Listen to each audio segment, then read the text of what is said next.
Alhamdulillah wassalatu wassalamu ala Rasulillah Nabiyina Muhammadin wa alihi wa sahbihi wa man walah. Asyhadu an la ilaha illallah wahdahu la syarika lah wa asyhadu anna Muhammadan abduhu wa rasuluh. Qala Allah Ta'ala fi kitabihil karim, ya ayyuhalladzina amanu taqullaha haqqa tuqatih wa la tamutunna illa wa antum muslimun, amma ba'd.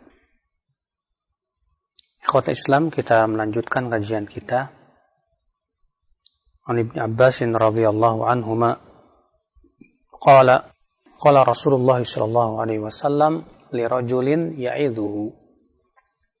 Rasulullah SAW bersabda kepada seorang laki-laki dan Nabi SAW menasihatinya, Iqtanim khamsan qabla khamsin.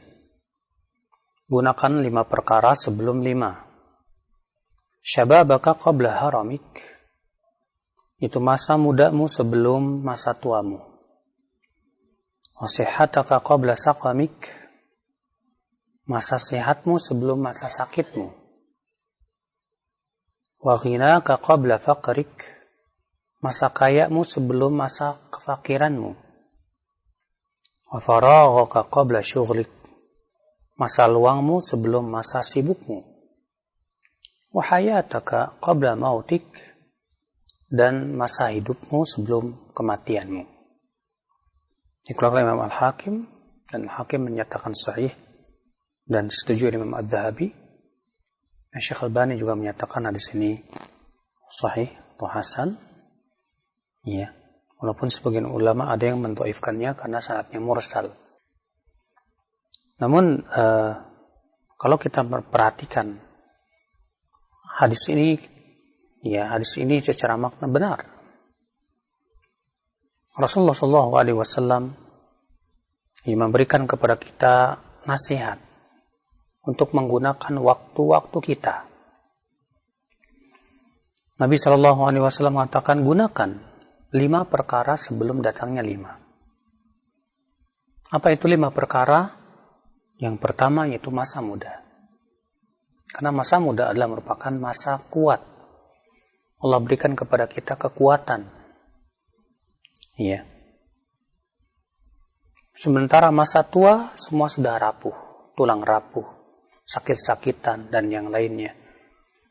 Maka sebelum kita menjelang tua, gunakan masa muda. Maka hadis ini membantah perkataan sebagian pemuda yang berkata, nanti saja kalau sudah tua saya taubat. Maka kita katakan tidak. Justru gunakan waktu mudamu sebelum masa tuamu. Karena kalau kamu di masa mudamu berhasil membiasakan kebaikan-kebaikan, maka kebiasaan itu akan kamu bawa sampai tua. Tapi kalau kamu membiasakan keburukan ketika masa mudamu, lalu kamu bawa kebiasaan buruk itu sampai tua, Anda tidak akan mampu meninggalkan.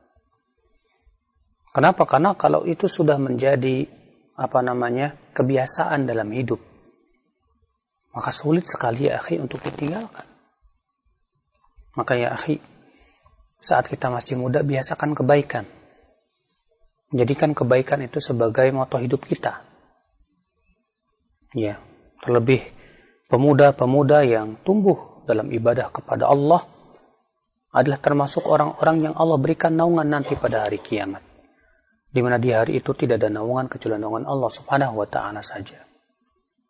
Ya, Rasulullah SAW sabda, sab'atun yudhilluhumullah yawma la dhilla illa dhilluh. 7 orang yang akan Allah berikan kepadanya naungan, kata Rasulullah, di mana di hari itu tidak ada naungan kecuali naungannya. Siapa di antaranya? Wasyabun nasya'a fi ibadatillah.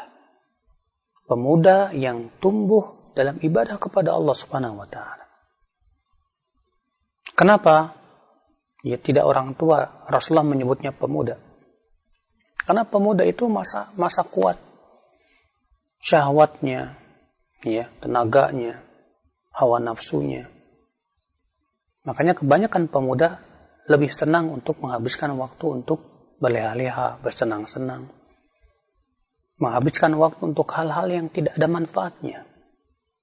Tapi ketika ada seorang pemuda dihabiskan waktunya untuk beribadah kepada Allah, menghafal Al-Quran, menghafal hadis, memahami din, maka subhanallah, ini pemuda yang Allah berikan rahmat padanya. Ya. Maka ya akhal Islam, sebelum datangnya masa tua, gunakan masa muda kita untuk beramal kebaikan. Ya. Untuk senantiasa beramal saleh. Dan jadikan itu kebiasaan kita sampai kita meninggal dunia. Yang kedua, kata Rasulullah, masa sehatmu sebelum masa sakitmu. Ingat saudaraku, dalam hadis lain Nabi Shallallahu Alaihi Wasallam mengabarkan ya bahwa nikmat yang pertama kali Allah tanya nanti pada hari kiamat adalah kesehatan. Iya. Sebagian dalam sebuah riwayat, awwalu ma yuhasabu bil abdu minan ni'am as-sihah atau kama qala. Yang pertama kali Allah hisab nanti pada hari kiamat dari kesehatan adalah dari kenikmatan adalah kesehatan. Jadi masa sehat kita ketika Allah berikan kepada kita kesehatan ini, gunakan sebaik-baiknya untuk berbuat kebaikan, beramal saleh, beramal ketaatan. Jangan gunakan untuk hal-hal yang tidak ada manfaatnya, main game. Banyak remaja-remaja ya diberikan fasilitas oleh orang tuanya untuk main game. Ya. Akhirnya ketika si remaja itu habis waktunya untuk main game, Facebookan, media sosial dan yang lainnya, menyesallah setelah itu baru. Orang tuanya menyesal, dianya pun menyesal. Karena ternyata dia habiskan waktunya hanya untuk hal-hal yang perkara yang tidak ada manfaatnya. Saudaraku sekalian, ikhwatul iman, azani Allah wa yakum. Masa sehatmu sebelum masa sakitmu, karena di saat sakit kita lemah, kita tidak punya kemampuan, seperti halnya ketika kita sehat. Maka gunakan, ketika kita sehat, mata kita yang sehat, gunakan untuk melihat ayat-ayat Allah, membaca perkara yang bermanfaat. Telinga kita saat sehat bisa mendengar, dengarkan nasihat-nasihat Rasul, nasihat-nasihat para ulama. Duduk di majlis taklim mendengarkan ilmu. Ya. Demikian pula kaki dan tangan kita ketika sehat kita gunakan. Tangan kita untuk kebaikan, kaki kita untuk berjalan menuju tempat-tempat kebaikan, saudaraku sekalian. Maka gunakan ini. Kenapa? Karena di saat kita sakit, kita tidak bisa melakukan itu semuanya. Makanya nikmatnya sehat baru kita rasakan di saat kita sedang sakit.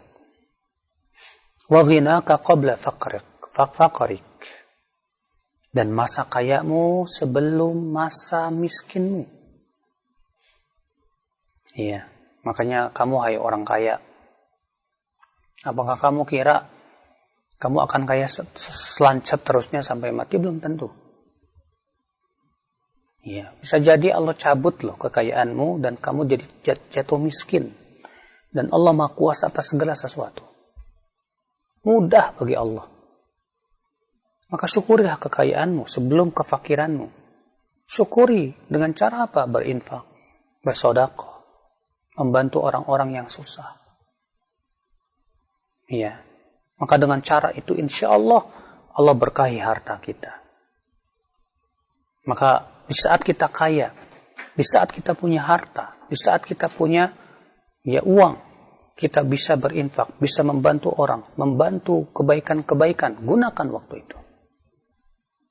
Karena itu adalah merupakan karunia yang Allah berikan.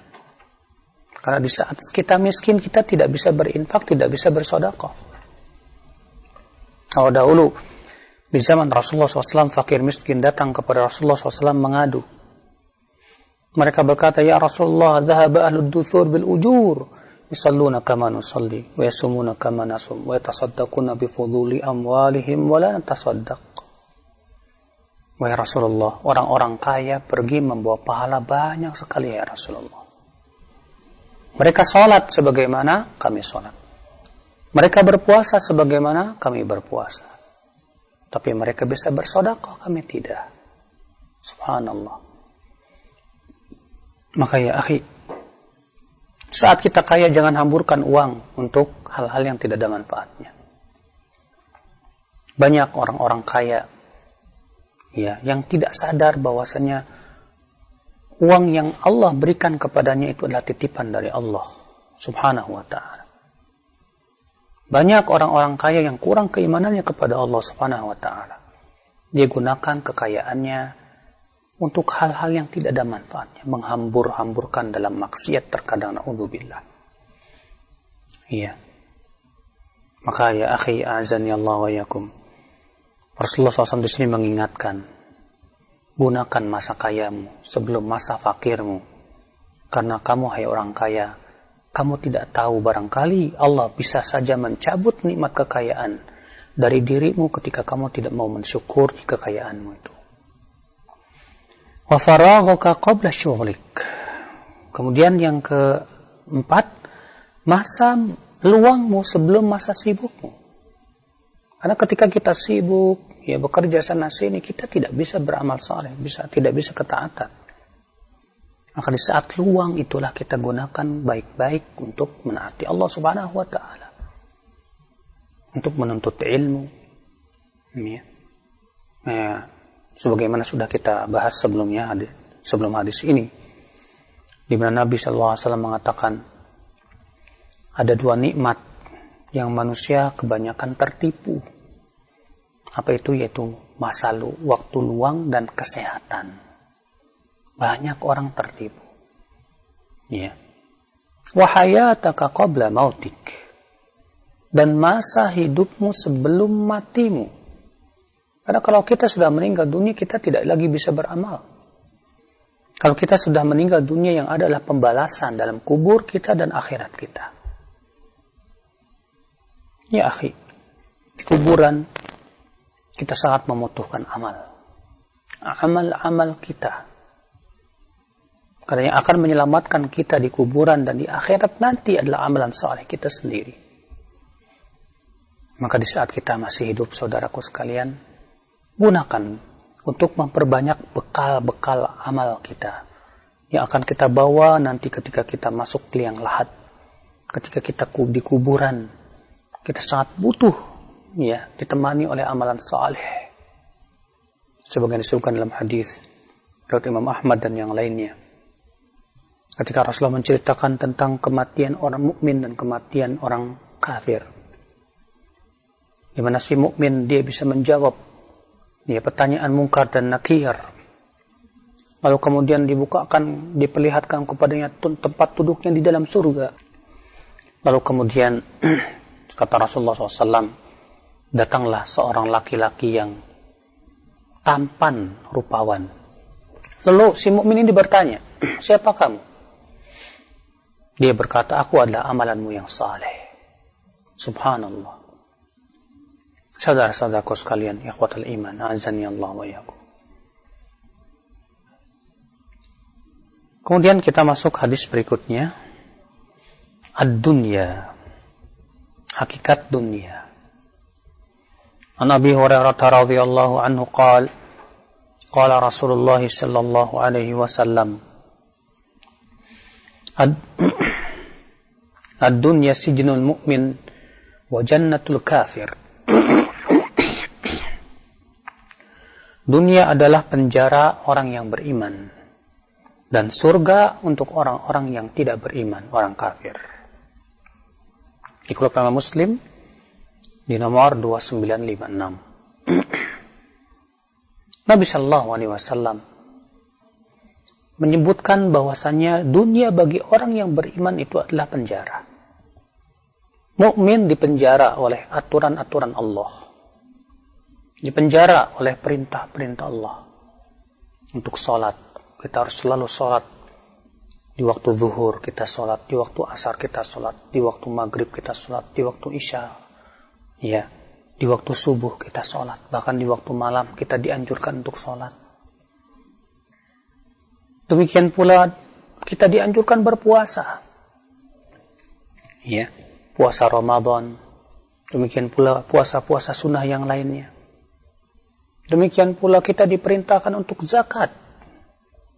Ketika kita diberikan oleh Allah kekayaan, ternyata kita diharuskan untuk membayar zakat setiap tahunnya. Ketika kita hidup di dunia ini, kita seorang mukmin tidak lepas dari penjara-penjara perintah Allah. Demikian pula penjara larangan Allah Subhanahu wa taala.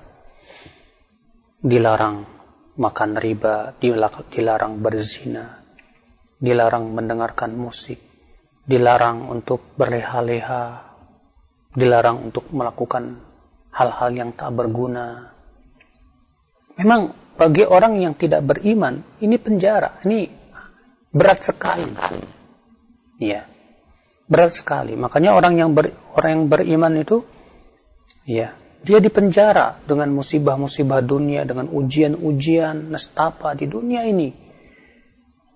Untuk apa? Supaya Allah Subhanahu wa taala bersihkan si mukmin itu. Dibersihkan lagi dari dosa-dosa. Supaya ia kembali kepada Allah dalam keadaan ia bersih dari dosa. Namun bagi seorang mukmin yang benar-benar mukmin, penjara yang Allah berikan di dunia ini adalah kenikmatan tersendiri. Walaupun ia harus dipenjara dengan perintah dan larangan, dipenjara oleh Allah Subhanahu wa taala dengan ujian-ujian dalam kehidupan dunia ini. Tapi si mukmin karena imannya itu, ketakwaannya itu, Allah jadikan ringan menjalankan perintah, menjauhi larangan, bahkan ia merasakan kenikmatan ketika ia bermunajat kepada Allah Subhanahu wa taala. Subhanallah. Sementara Allah menyebutkan bahwasanya bagi mukmin surganya bukan di dunia. Surga bagi mukmin nanti di akhirat. Kenapa? Karena dunia bukan surga hakikatnya, saudaraku. Karena dunia kesenangannya selalu diwarnai oleh kesusahan, kesakitan. Lihat orang-orang yang senang-senang hidupnya di dunia itu. Apakah kamu kira mereka tidak diberikan oleh Allah kesedihan, kesusahan? La wallah. Mereka hatinya sebetulnya berpenyakit. Mereka terlihat tertawa-tawa, terbahak-bahak, tapi sebetulnya hatinya menderita. Ya Allah, ikhwatul Islam azani Allah wa yakum. Maka sesungguhnya ya akhi, surga orang yang beriman itu nanti di akhirat. Di akhirat, di dalam surga sudah tidak ada lagi kesakitan, tidak lagi kesedihan. Kenikmatan yang terus menerus, tak ada putus-putusnya. Subhanallah. Selama-lamanya abadal abidin. Sedangkan dunia kesenangannya fana. Makanya Allah tidak mau menjadikan surga untuk orang yang beriman itu dunia. Tidak. Dan sudah qadarullah, sudah ketentuan Allah bahwa hidup seorang mukmin itu akan penuh ujian dari Allah Subhanahu wa taala. Allah berfirman, Alif Lam Mim ahasiban nas ayyutraku ayyaqulu amanna wa hum la yuftanun. Alif Lam Mim, apakah manusia mengira akan dibiarkan berkata kami beriman sementara ia tidak diuji? Tidak mungkin. Allah pasti menguji setiap orang yang mengatakan saya beriman. Pasti itu. Saudaraku sekalian, kata Rasulullah, wa jannatul kafir, dan dunia itu surga untuk orang kafir, karena orang kafir tidak beriman kepada Allah, karena tidak ada keimanan mereka kepada Allah dan kehidupan akhirat. Bahkan mereka pun tidak yakin adanya surga. Maka mereka bersenang-senang, mereka berzina, mereka pun makan riba, semua bagi mereka halal. Sehingga akhirnya apa? Bagi mereka dunia ini surga. Tapi akhi, di akhirat tidak ada surga untuk mereka. Di akhirat hanya ada kesedihan, kesakitan, melolong kesakitan dalam api neraka. Di saat itu kesabaran sudah tak ada lagi manfaatnya dan tak ada guna. Allah Ta'ala berfirman, Islauha fasbiru aw la tasbiru sawa'un alaikum. Rasakan panasnya api neraka ini. Kalian sabar atau kalian tidak sabar sama saja buat kalian. Ya akhi, orang yang di dunia itu hanya sebatas senang-senang saja, tidak mau ia capek beribadah kepada Allah Subhanahu wa taala, ingat di akhirat dia akan sakit-sakitan terus. Tapi kalau orang beriman di dunia ini sakit-sakitan terus. Kesakitan berupa apa? Diberikan ujian-ujian, kesedihan. Demikian pula diberikan oleh Allah Subhanahu wa taala ya, perintah dan larangan. Memang terasa tidak bebas. Tapi di akhirat Allah berikan kesenangan yang luar biasa. Makanya ya akhwan Islam azani Allah wa yakum. Mana yang kita pilih? Kita sabar sebentar di dunia atau sabar kita di dalam api neraka? Tentu orang yang berakal akan memilih kesabaran di dunia daripada sabar dalam api neraka. Karena sabar dalam api neraka sudah tidak ada gunanya lagi. Sementara sabar di dunia, subhanallah, besar sekali manfaatnya. Akhul Islam azani Allah wa yakum. Maka Rasulullah SAW mengingatkan ini dengan kata-kata yang sangat ringkas namun maknanya sangat dalam sekali. Ad-dunya sijnul mu'min wa jannatul kafir. Dunia itu adalah penjara untuk orang yang beriman. Ya.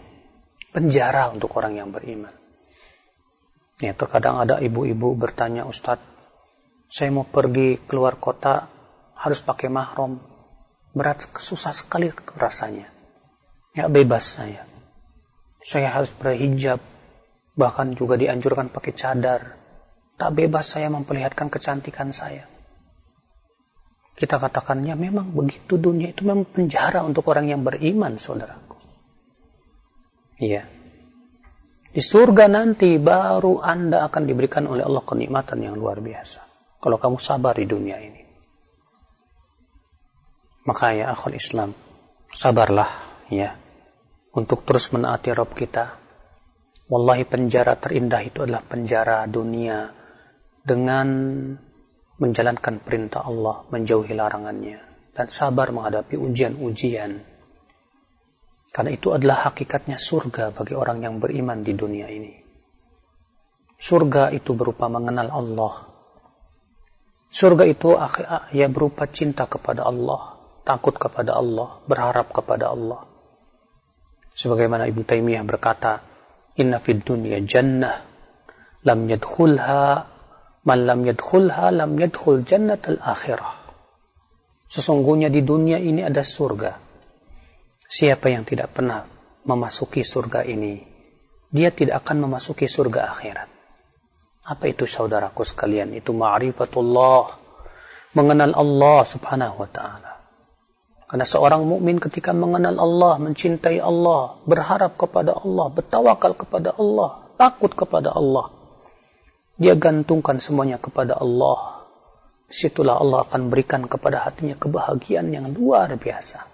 Ketentraman, kenikmatan yang tak akan pernah dirasakan oleh orang yang tidak beriman kepada Allah.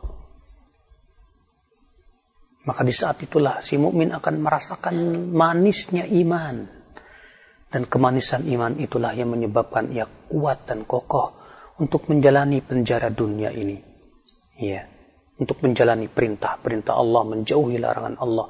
Bahkan dia menganggap perintah Allah bukan beban, tapi itu kenikmatan hakikatnya.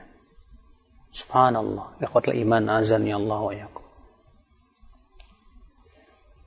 Wa an Jabir ibn Abdullah radhiyallahu an, dan dari Jabir bin Abdullah, semoga Allah meridainya, anna Rasulullah SAW marra bis-suq dakhilan fi ba'dil 'aliyah. Bahwasanya Rasulullah SAW melewati pasar, di mana beliau masuk ke pasar pada sebagian tempat yang tinggi. Wan nasu kanafatuhu, sementara manusia berada di sekitar Rasulullah SAW. Famarra bijaddi asak mayit. Lalu Rasulullah SAW melewati anak kambing yang asak. Asak itu artinya cacat pada telinganya. dan sudah menjadi bangkai. Fatanawalahu, lalu Rasulullah mengambil bangkai anak kambing tersebut. Fa'akhadha bi'udhunihi, Rasulullah memegang telinganya. Tsumma qala, kemudian Rasulullah sallallahu alaihi wasallam bersabda, ayyukum yuhibbu anna hadha lahu bidirham. Siapa di antara kalian yang mau membeli ini 1 dirham? Ya. Subhanallah. Faqalu ma nuhibbu annahu lana bi syai' wa ma nasna'u bih. Wahai Rasulullah, kami tidak akan mau. Ya. Apa yang harus kami lakukan dari bangkai anak kambing tersebut? Qala tuhibbuna annahu lakum? Kata Rasulullah, bagaimana kalau kamu diberi, bukan membeli tapi diberi, dihadiahkan? Qalu wallahi law kana hayyan kana aiban fihi li'annahu asak fa kaifa huwa mayyit. Mereka berkata, kalaupun masih hidup kami enggak mau karena dia cacat. Bagaimana ini sudah menjadi bangkai, hai Rasulullah? Faqala fa wallah la dunya ahwan 'ala Allah min hadha 'alaikum. Maka Rasulullah bersabda, demi Allah, dunia lebih hina di mata Allah daripada bangkai anak kambing ini di mata kalian. Subhanallah. Saudaraku sekalian, perumpamaan tentang dunia ternyata sangat hina sekali. Ternyata Allah tidak pernah memuji dunia dalam Al-Quran 1 ayat pun juga. Ternyata Rasulullah pun tidak pernah memuji dunia dalam hadis-hadisnya. Yang ada adalah celaan terhadap dunia. Allah Subhanahu wa taala mensifati dunia, wa mal hayatud dunya illa mata'ul ghurur. Tidaklah kehidupan dunia kecuali kesenangan yang menipu saja. Rasulullah SAW dalam hadisnya memberikan perumpamaan di antaranya ini. Ternyata dunia lebih hina di mata Allah, kata Rasulullah, daripada bangkai anak kambing. Itu lebih hina di mata kita. Hina di mata kita, tapi dunia di mata Allah lebih hina lagi dari itu. Namun subhanallah, kita lebih senang memperebutkan bangkai anak kambing. Pernah Rasulullah SAW melihat Abu Dzar. Lalu Rasulullah bersabda kepada Abu Dzar yang sedang makan itu, akalta ya Abu Dzar, kamu sudah makan ya Abu Dzar? Sudah ya Rasulullah. Fa ila madza yasir? Makanan yang kamu makan itu akhirnya jadi apa?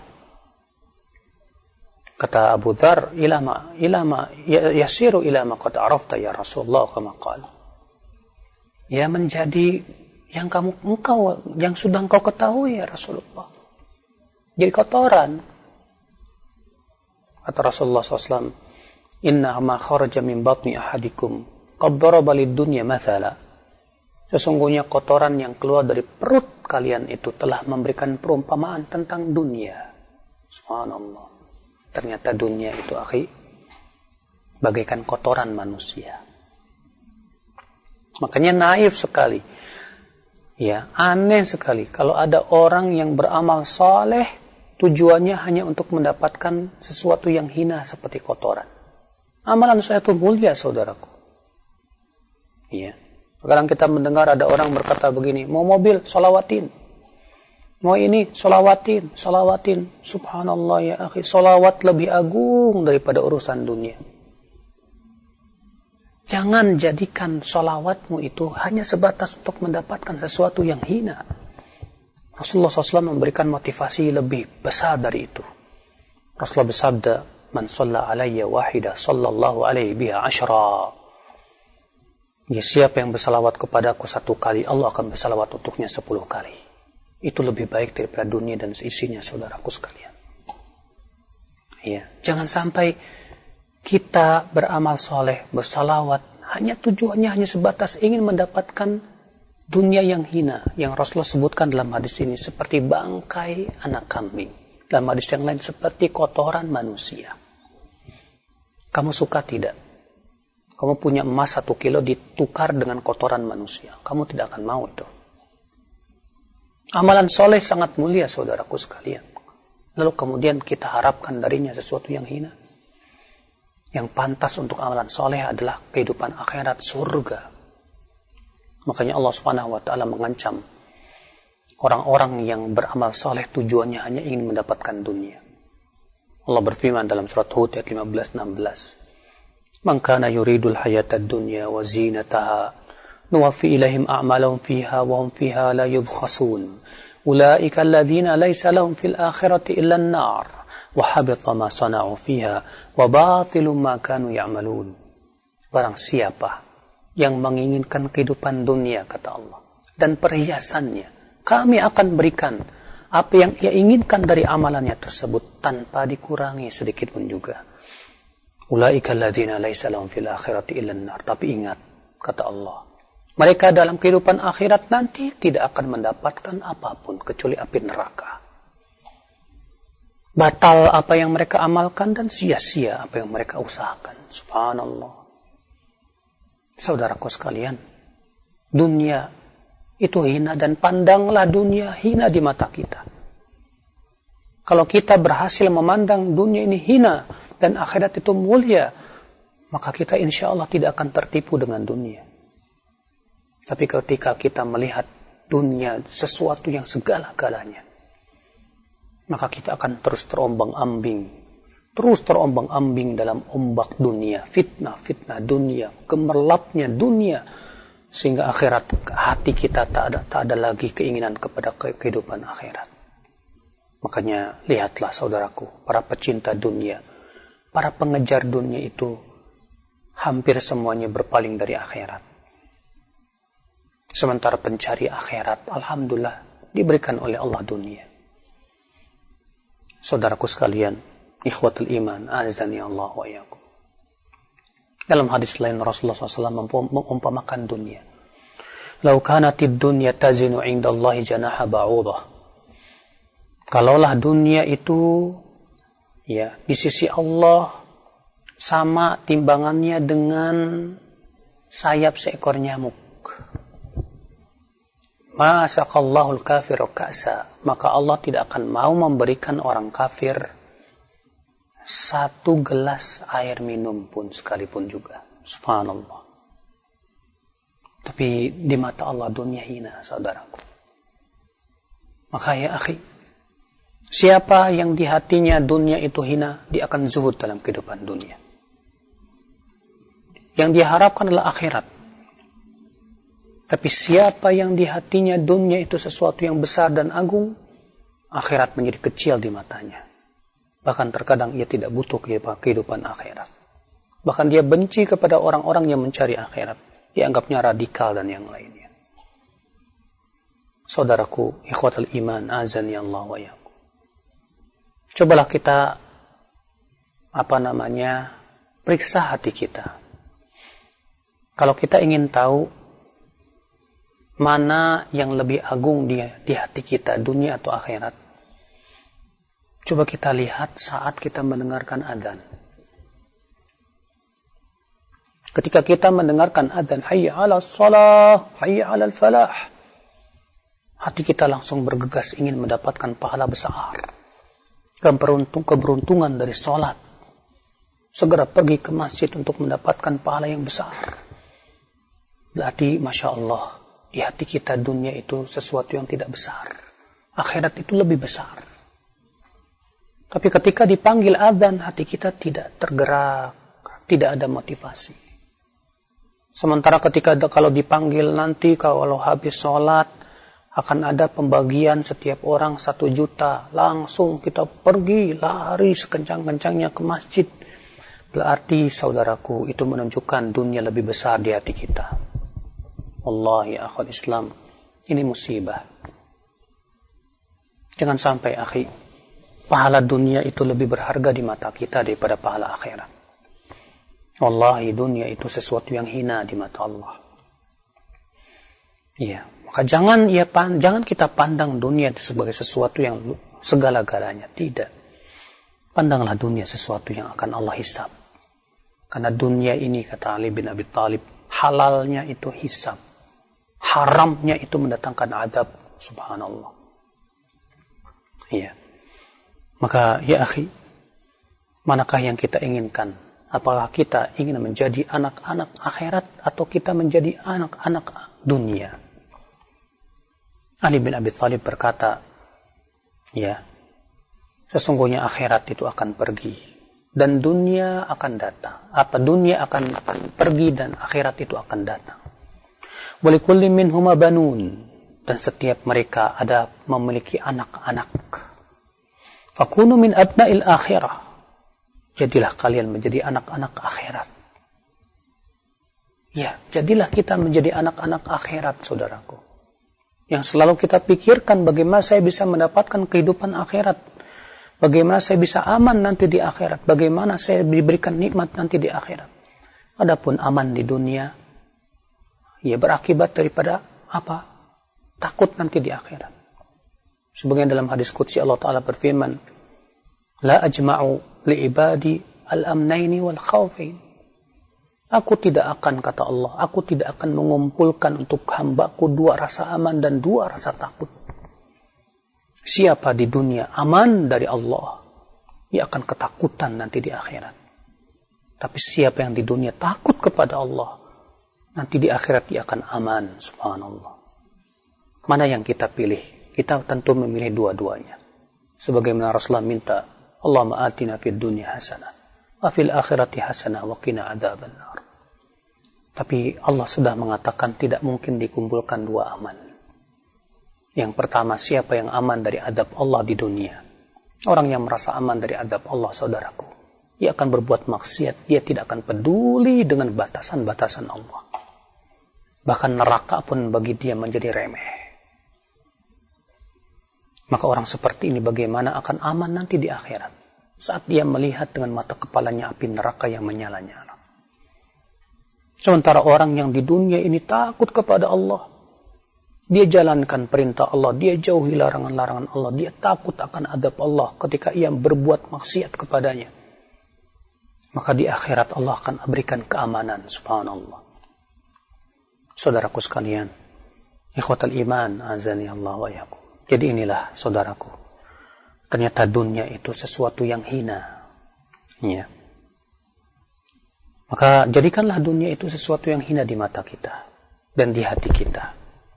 Dan jadikan akhirat itu sesuatu yang mulia di hati kita. Supaya kita menjadi anak-anak akhirat dan kita pun kemudian berlomba dalam kehidupan akhirat. Semoga kita termasuk orang-orang yang diberikan oleh Allah hidayah dan dijadikan kita selalu memahami hakikat kehidupan dunia. Bahwa kita hidup di dunia tidak akan selama-lamanya. Bahwa kesenangan dunia itu semua hanya akan dihisap oleh Allah Subhanahu wa Ta'ala. Kesenangan dunia, ya hakikatnya adalah sesuatu yang akan memberatkan dalam kehidupan akhirat. Sehingga di saat itu kita tidak menjadi orang yang selalu bersenang-senang. Tapi kita bersungguh-sungguh dalam ketaatan dan ibadah kepada Allah Subhanahu wa Ta'ala. Kita harus lelah dengan ibadah agar kita santai dan beristirahat di akhirat. Kita harus lelah menuntut ilmu. Lelah mengamalkan ilmu, lelah menyampaikan ilmu, lelah memang hidup di dunia ini. Ya, untuk menaati Allah itu lelah karena banyak sekali ujian dan cobaan yang Allah berikan kepada seorang mukmin. Sebagaimana Rasulullah sabda, la yazalul bala'u bil mu'min. Senantiasa ujian dan cobaan akan menerpa kehidupan seorang mukmin. Pasti dan pasti itu. Lelah, diuji oleh Allah. Tapi tidak apa-apalah, kita sabar sebentar dengan kelelahan di dunia. Demi untuk kita mendapatkan kenikmatan yang hakiki dalam kehidupan akhirat nanti. Wallahu a'lam. Nah.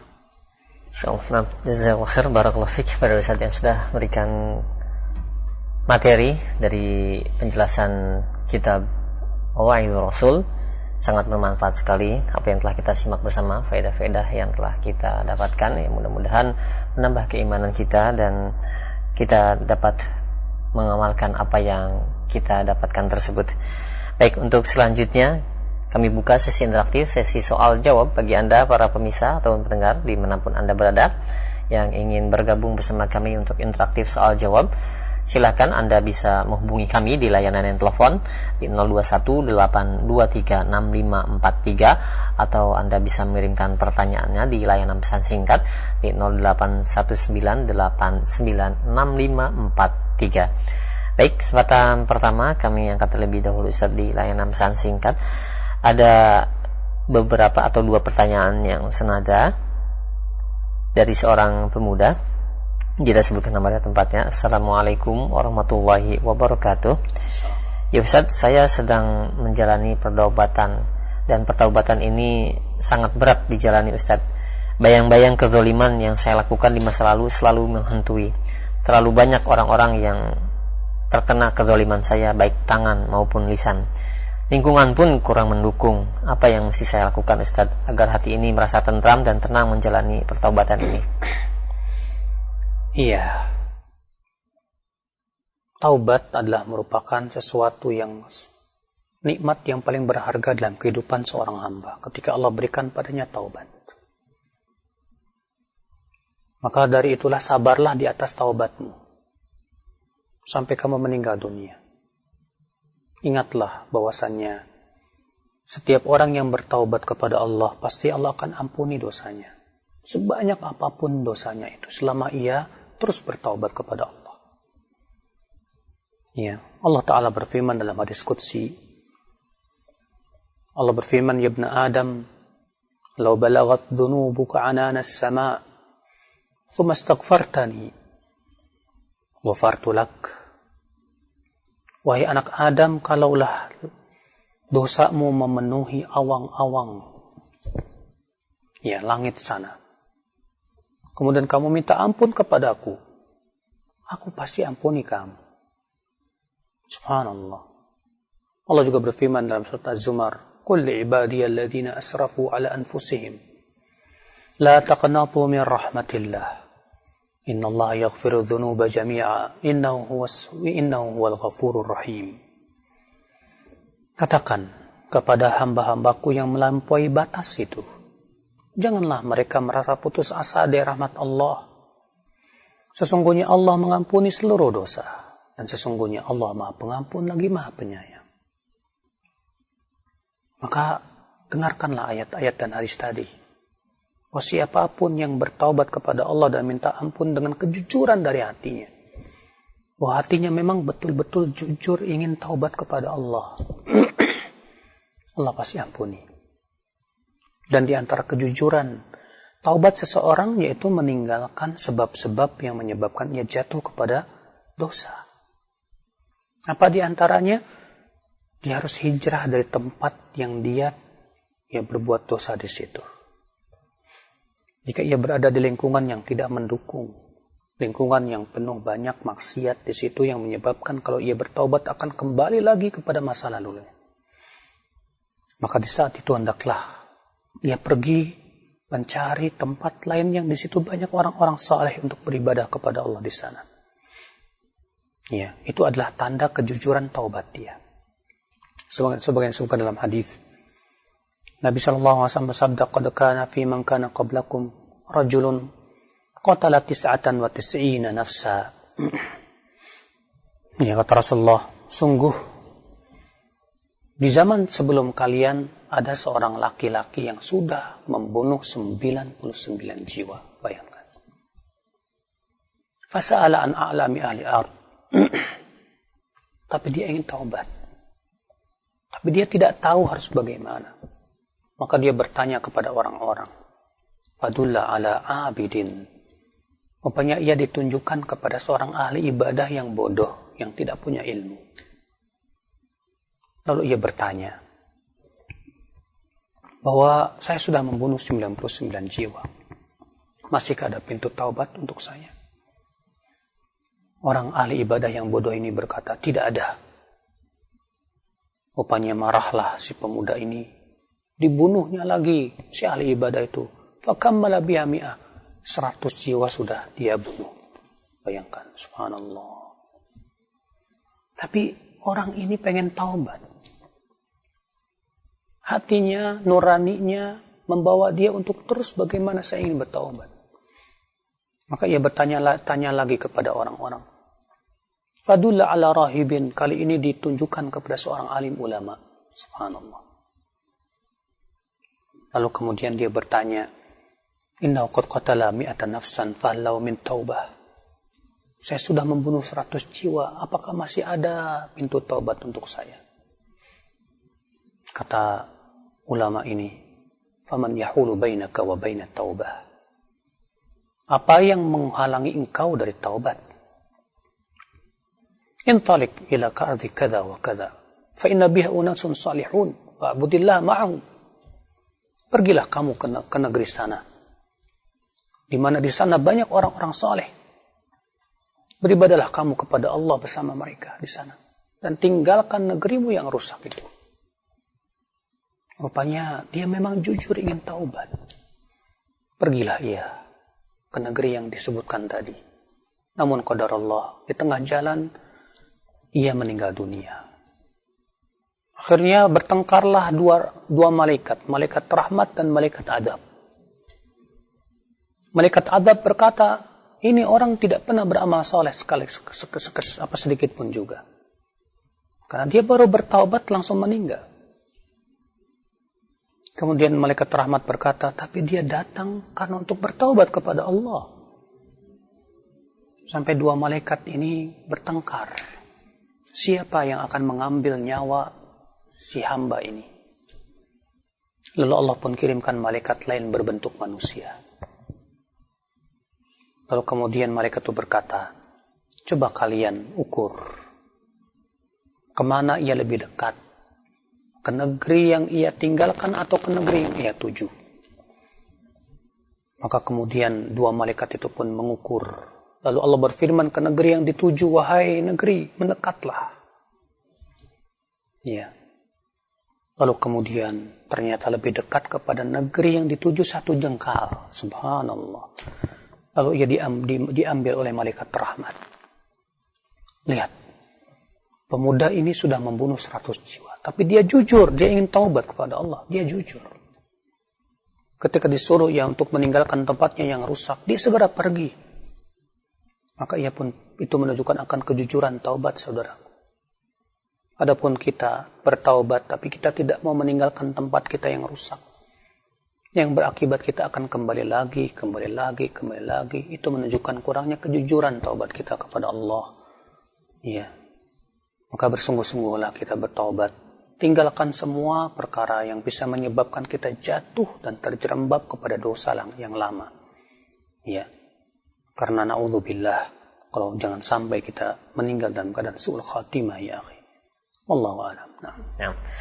Jazakallahu khair, barakallahu fiik kepada Ustaz, dan demikian untuk para penanya yang bertanya di layanan pesan singkat perihal pertanyaan tersebut. Baik, selanjutnya masih kami angkat pertanyaan di layanan pesan singkat. Ada 2 pertanyaan senada kembali, di antaranya dari Rahmat yang berada di Manado dan penanya yang lainnya. Ya Ustaz, saya seorang mu'alaf yang sedang diuji dengan kekurangan harta Ustaz. Dan banyak pula saya dengar dari orang-orang yang baru masuk Islam, mereka dikucilkan oleh keluarganya, sehingga tidak diberikan harta ataupun kesempatan kerja yang lainnya di lingkungan yang masih mayoritas kafir Ustaz. Nah, bagaimanakah caranya agar saya tetap istiqomah, dan bolehkah mendoakan kedua orang tua saya yang meninggal dalam kafir dengan agar diampuni oleh Allah Subhanahu wa taala Ustaz? Mohon jawaban dan nasihatnya. Saudaraku, bersyukurlah Anda diberikan oleh Allah nikmat Islam. Adapun masalah kekurangan rezeki setelah Anda keluar dari agamamu yang dulu, itu adalah ujian. Allah ingin melihat bagaimana kejujuranmu dalam keimanan. Allah Subhanahu wa taala sudah berjanji bahwa siapapun yang berkata kami beriman, Allah akan uji terlebih dahulu. Ayatnya yaitu dalam surat Al-Ankabut ayat 1, 2, 3. Allah berfirman, Alif Lam Mim, ahasiban nas ayyutraku an yaqulu amanna wa hum la yuftanun. Wa laqad fatanna alladhina min qablihim falya'lamanna alladhina sadaqu wa la ya'lamanna al-kadhibin. Alif Lam Mim, apakah manusia mengira akan dibiarkan berkata kami beriman sementara ia tidak diuji? Sungguh kami telah menguji orang-orang sebelum mereka.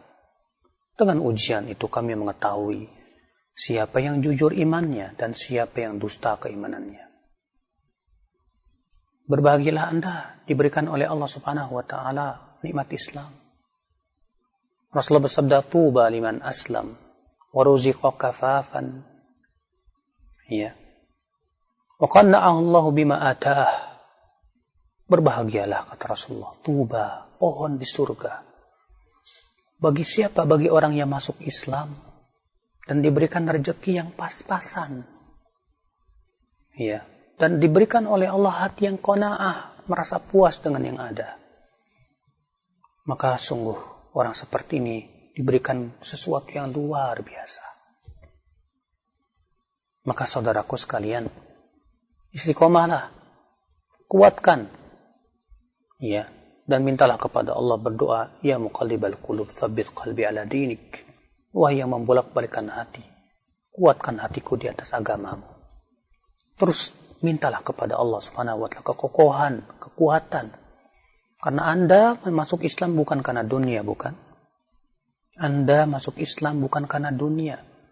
Maka jangan sampai dunia yang membuat Anda kembali ke belakang. Anda masuk Islam kalau memang jujur karena Allah, bukan karena dunia. Kemudian ternyata Allah uji dulu Anda, ingin melihat Allah kejujuran Anda, insya Allah. Dengan kesabaran terus bersabar. Allah berikan kepada Anda rezeki yang baik, yang halal. Semoga Allah luaskan rezeki Anda. Adapun apakah boleh saya mendoakan orang tua saya yang mati di atas kekafiran, itu dilarang oleh Rabb kita dalam firman-Nya. Maka nali nabiyin, ya, Allah mengatakan an yastaghfiru lil musyrikin walau kanu uli qurba.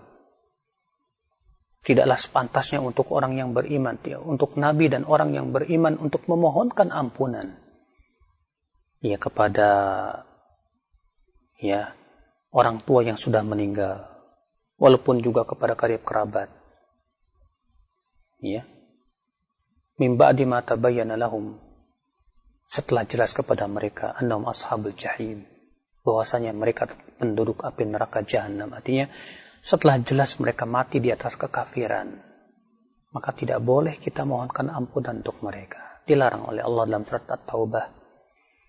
Ya. Adapun kalau mereka masih hidup, kita doakan dapat hidayah, itu boleh, tidak apa-apa. Allahu a'lam. Nah, baik, jazakallahu khairan atas jawaban dan nasihat Ustaz. Demikian untuk pertanyaan di layanan pesan singkat. Baik, untuk selanjutnya kami berikan kesempatan bagi Anda yang ingin bertanya langsung di layanan telepon di 0218236543. Halo. Halo. Halo, Assalamualaikum. Waalaikumsalam warahmatullahi wabarakatuh. Dengan siapa, di mana Ibu? Dengan Ibu Sena di Pondok Kelapa, Pak Ustaz. Silakan Ibu Sena. Baik. Iya, silakan. Ya, Pak Ustaz. Mau nanya tentang kedudukan sholat suruh. Nah, itu saja ya. Iya, sholat suruh apa boleh dikerjakan untuk seorang wanita, boleh dikerjakan di rumah, atau memang diharuskan di masjid? Baik. Baik. Assalamualaikum warahmatullahi wabarakatuh. Waalaikumsalam warahmatullahi wabarakatuh. Syekh bin Baz pernah ditanya tentang masalah ini.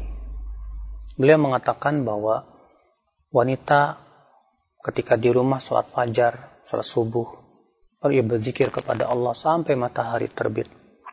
Kemudian ia sholat 2 rakaat. Maka ini masuk dalam hadis tersebut. Kenapa? Karena wanita yang lebih utama adalah sholat di rumahnya. Namun tentunya jangan sampai untuk mengejar amalan ini kemudian kita meninggalkan atau melalaikan kewajiban-kewajiban. Bila ibu punya suami, ibu punya kewajiban untuk melayani suami. Bila ibu punya anak, ibu punya kewajiban untuk mempersiapkan makan mereka dan yang lainnya. Hanya karena kemudian ibu mengejar amalan ini, ibu telantarkan suami, ibu cuekin anak-anak, tentu ini ya terkena talbis iblis.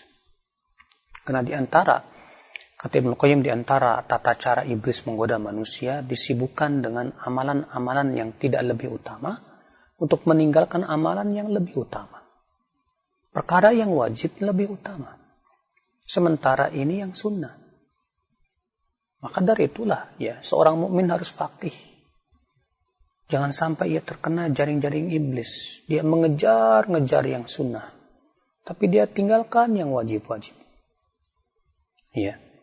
Ada seorang ibu yang ingin mengejar pahala haji dan umroh, yaitu dia berzikir setelah selesai sholat sampai matahari terbit. Tapi kewajiban dia terhadap suaminya dia telantarkan. Kewajiban dia terhadap anak-anaknya dia tidak pedulikan. Akhirnya yang ada dosa dia dapatkan. Ada orang yang sibuk mencari ilmu-ilmu yang sebetulnya bukan fardu ain, tapi ia tinggalkan ilmu-ilmu yang fardu ain. Ya, ilmu tentang tauhid, ilmu tentang kewajiban setiap hari seperti sholat, wudhu dan yang lainnya. Sementara ia disibukkan dengan ilmu-ilmu yang sebetulnya itu bukan fardu ain tapi fardu kifayah saja. Bahkan terkadang bisa jadi bukan fardu kifayah. Nah, seperti ini akibat daripada kurangnya kefakihan dari kita. Ya. Maka orang yang faqih adalah yang tahu derajat kebaikan dan derajat keburukan. Tahu mana yang harus didahulukan, mana yang tak diakhirkan. Ya, wallahu a'lam. Nah. Ya, baik. Syukran jazakallahu khair. Demikian untuk ibu yang bertanya. Mudah-mudahan dapat difahami. Dan selanjutnya masih kami terima, silakan di layanan telepon yang kedua di 0218236543. Nah, halo. Halo, assalamualaikum. Waalaikumsalam warahmatullahi wabarakatuh. Dengan siapa di mana? Dari Ibu Dani di Bondowoso. Ya, silakan Ibu Dani. Saya punya anak kembar, Ustaz. Ya. Apa boleh Ustaz saya salat duha, salat tahajud, untuk mendoakan anak agar jadi anak yang soleh, Ustaz? Ya, itu saja ya. Aja, Ustaz. Ya. Assalamualaikum. Assalamualaikum warahmatullahi wabarakatuh. Penting Ibu untuk mendoakan anak-anak kita supaya menjadi anak yang soleh. Karena doa orang tua termasuk doa yang mustajab untuk anak-anaknya. Sebagaimana Rasulullah mengatakan, salasu da'awat mustajabat. Ada 3 doa yang diijabah. Di antaranya doa seorang tua untuk anaknya. Maka doakan supaya anak ibu jadi orang yang soleh.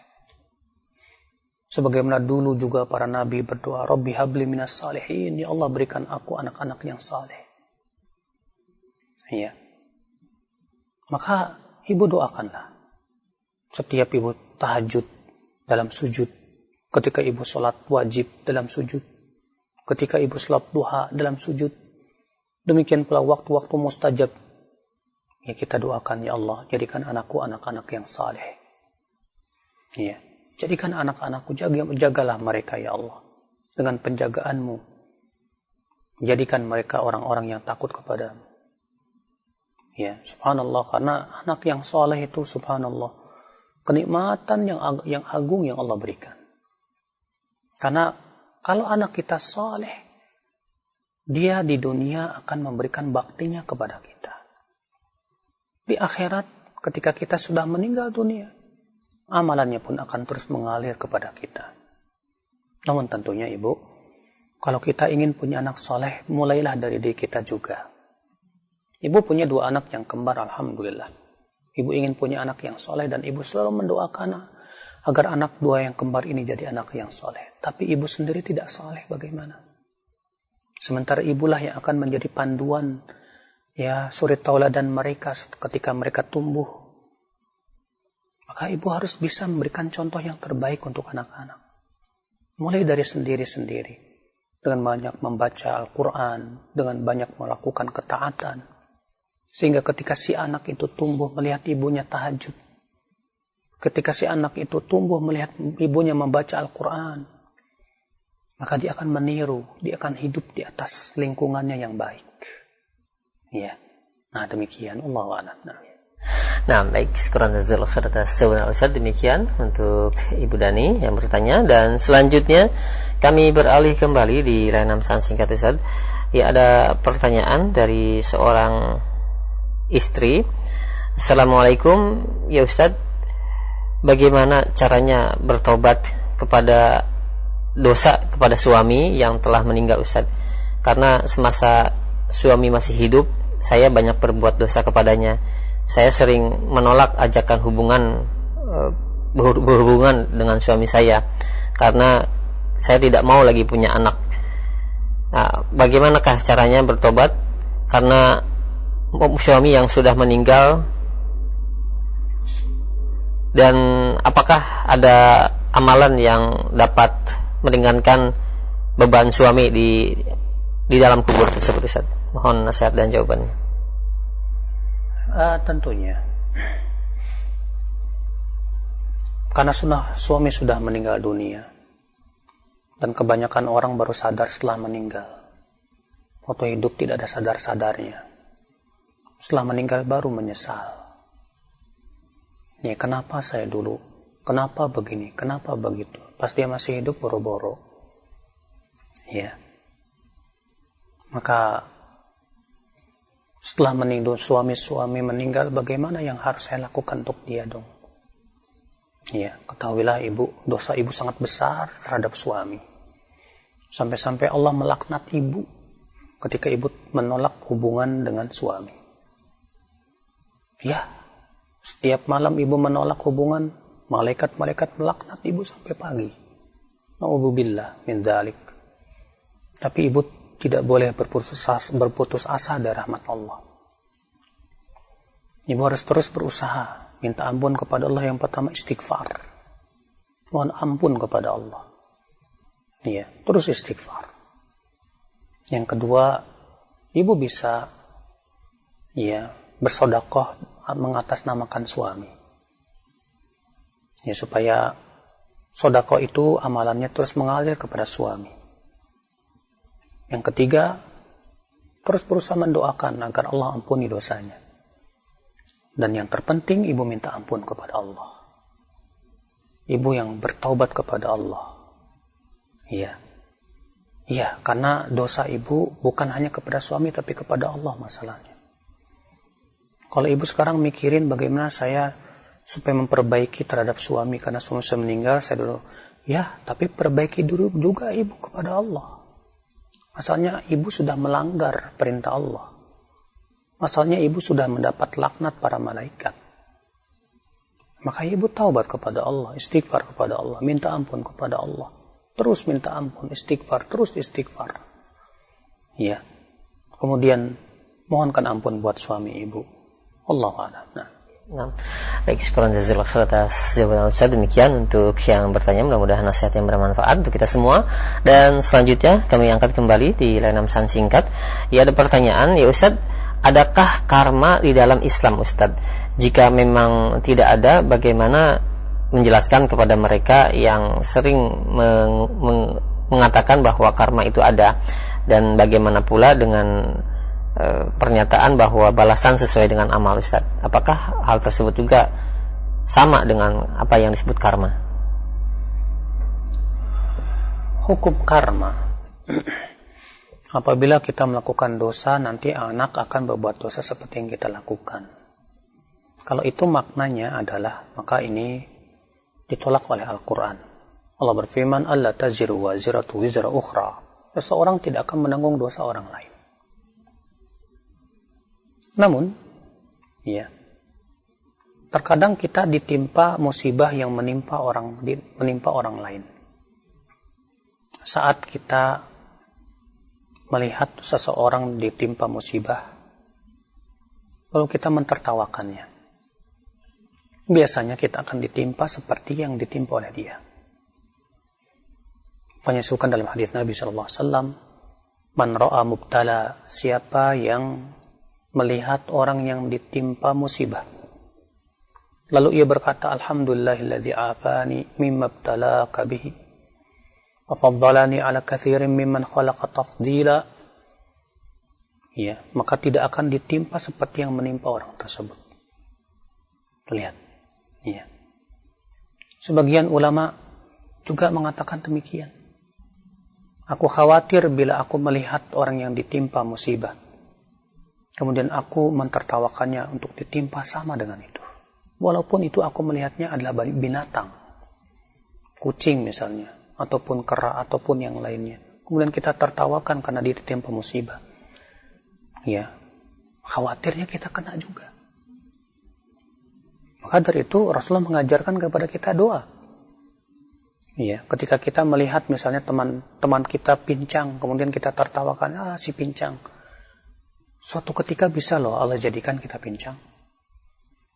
Ya, ini dia Muhammad bin Sirin bercerita. Muhammad bin Sirin atau Abdullah bin Mubarak, saya agak lupa antara dua ini, di mana beliau pernah bangkrut, banyak hutang, akhirnya dipenjara. Lalu dia berkata, saya ingat sekitar 20 tahun yang lalu, saya pernah meledek orang yang bangkrut. Aku katakan kepada dia, hai bangkrut. Ternyata hari ini aku yang bangkrut. Ya, subhanallah. Dari itulah kalau kita melihat orang yang ditimpa musibah, jangan ledek, tapi doakan kebaikan untuk dia. Hibur dia. Bukan meledek dan jangan mentertawakan. Sebab kalau kita tertawakan, Allah akan seret kita kepada kesalahan musibah yang sama. Na'udzubillah. Makanya Rasulullah mengajarkan itu. Kalau kita melihat orang yang ditimpa musibah, ucapkan alhamdulillahilladzi afani mimma ibtalaka bih. Afaddalani ala katsirin mimman khalaqa tafdila. Segala puji bagi Allah yang telah menyelamatkan aku dari musibah yang menimpa engkau. Dan Allah memberikan kepadaku karunia dengan karunia yang banyak. Ya. Maka kalau kita ucapkan itu, kata Rasulullah, kita tidak akan ditimpa musibah yang sama. Ya, Allahu a'lam. Nah. Ya, syukran jazakallahu khair atas jawaban dan nasihat Ustaz. Demikian untuk yang bertanya. Satu kembali di layanan pesan singkat Ustaz.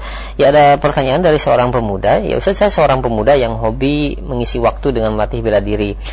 Ketika latihan ketangkasan di arena atau ketika ikut kejuaraan harus dapat mengungkil lawan dari lawan tanding tersebut. Poin tertinggi ternyata ada di kepala Ustaz jika mengenainya, walaupun memang kepala dilindungi oleh helm yang standar. Nah, jadi bagaimanakah dalam pandangan Islam Ustaz mengenai hal ini? Bolehkah kita adu tanding atau ketangkasan semacam itu? Rasulullah sallallahu alaihi wasallam bersabda, "Wala tadribul wajh." Jangan kamu pukul kepala. Rasulullah melarang. Maka dari itu, walaupun itu nilainya yang paling besar, menyakiti sesama muslim haram, apalagi memukul kepala. Memukul bagian yang lain saja sehingga si muslim tadi kesakitan juga haram dalam Islam. Karena menyakiti sesama muslim tidak boleh, saudaraku. Iya. Maka kalau Anda melatih fisik Anda dengan latihan-latihan yang memang ini untuk kekuatan badan, ya, silahkan, itu bagus.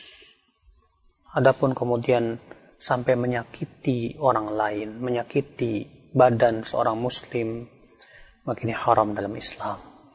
Dan dosanya bukan kecil, saudaraku. Dosanya besar. Dan akan dikisos nanti pada hari kiamat. Maukah Anda memberikan semua kebaikan Anda kepada orang yang Anda pukul itu? Iya. Tentu tidak ingin, bukan? Ya sudah. Kalau begitu cukup Anda berlatih saja. Dengan latihan-latihan yang cukup untuk mempersiapkan Anda bila Anda memang ternyata suatu ketika ya dipanggil ke medan jihad yang sesuai dengan syariat tentunya. Adapun kemudian untuk mengungguli orang supaya dapat juara dan yang lainnya, saudaraku, itu semua tidak penting di dunia. Unggulilah manusia dalam kehidupan akhirat. Itu yang terpenting. Ya, Allah Subhanahu wa taala tidak pernah menyuruh kita untuk berlomba-lomba dalam dunia. Yang Allah perintahkan berlomba-lomba dalam akhirat dan kebaikan. Allah berfirman, "Fastabiqul khairat." Berlomba-lombalah dalam kebaikan. Allah juga berfirman, "Wasari'u ila maghfiratin min rabbikum." Bersegeralah kepada ampunan dari Rabb kalian. Bersegeralah. Iya. Adapun masalah olahraga dunia, yaitu memang mubah-mubah saja, silahkan. Adapun kalau kita habiskan waktu kita Ya, hanya untuk berlatih, sementara kita lalaikan menuntut ilmu, kita tidak datang ke majelis ta'lim dan yang lainnya. Kita lupakan perlombaan yang hakiki, itu perlombaan dalam kehidupan akhirat. Kita tertipu, saudaraku. Iya. Masalah Anda mau berlatih badminton misalnya, atau olahraga-olahraga yang tidak menyakiti orang lain, tidak menyakiti seorang muslim, silahkan. Tapi kalau olahraga itu sampai menyakiti orang lain, menyakiti seorang muslim seperti tinju, ya, dia sudah mendapatkan 2 larangan. Larangan pertama menyakiti, yang kedua memukul wajah. Demikian pula bela diri yang lainnya, yang tujuannya tentu menyakiti orang. Maka ini tinggalkan, saudaraku sekalian. Ya, karena itu tidak halal menyakiti seseorang dalam Islam. Ya, sebatas berlatih silahkan. Melatih kekuatan dengan cara berlari, ya, membidik ketepatan dalam memanah, demikian pula berenang, demikian pula ya yang lainnya yang itu memang melatih fisik kita bagus dalam Islam. Tapi kalau tujuan untuk menyakiti hati orang lain atau menyakiti badan orang, apalagi yang menjadi lawan kita adalah sesama muslim, walaupun itu hanya sebatas dalam perlombaan yang kedua-duanya saling ridho, tetap dalam Islam itu tidak boleh. Bertakwalah kepada Allah, takutlah kepada Allah, yakinlah bahwasanya perlombaan yang hakiki adalah mencari akhirat. Mencari dunia itu tidak penting. Berlomba dalam kehidupan dunia itu tidak penting. Mencari dunia untuk kebaikan akhirat itu penting. Adapun kemudian kita tinggalkan berlomba dalam kehidupan akhirat dan kita sibuk dengan sebatas dengan latihan-latihan, maka kita tertipu. Ya, kecuali memang itu untuk kemaslahatan untuk kaum muslimin, silahkan. Billahi taufik, semoga yang saya sampaikan pada pagi hari ini bermanfaat buat diri saya